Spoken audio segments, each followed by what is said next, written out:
თბილისის მერობის ყოფილი კანდიდატი ნიკოლოზ მელია დღეს ეგრეთ წოდებულ ნავთლუღის ბაზარს სტუმრობდა.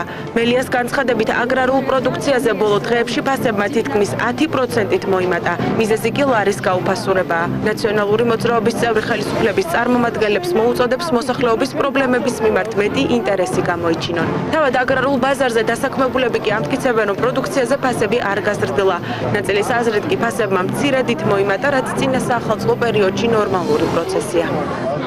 იგივე ფასები არაფერი არ მომატებულა ფაქტიურად.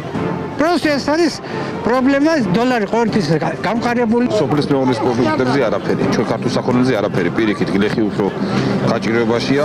ეხლა ამ დროს ჩამოვიდა უკრაინის ტრეილერები დადგა, მაგრამ იტვირთებაო, მაგრამ იაფად. ფასები მომატებული ჯერჯერობით არის ცოტა უმნიშვნელო, მაგრამ მაინც არის მატებაში მუშაობა, არ არის მყიდველი ნაკლებია. ჩვენ როგორც ბაზრის მომუშავე ხალხი ვფიქრობთ, რომ საახალწლოდ რაღაც დანაზოგებს აკეთებენ.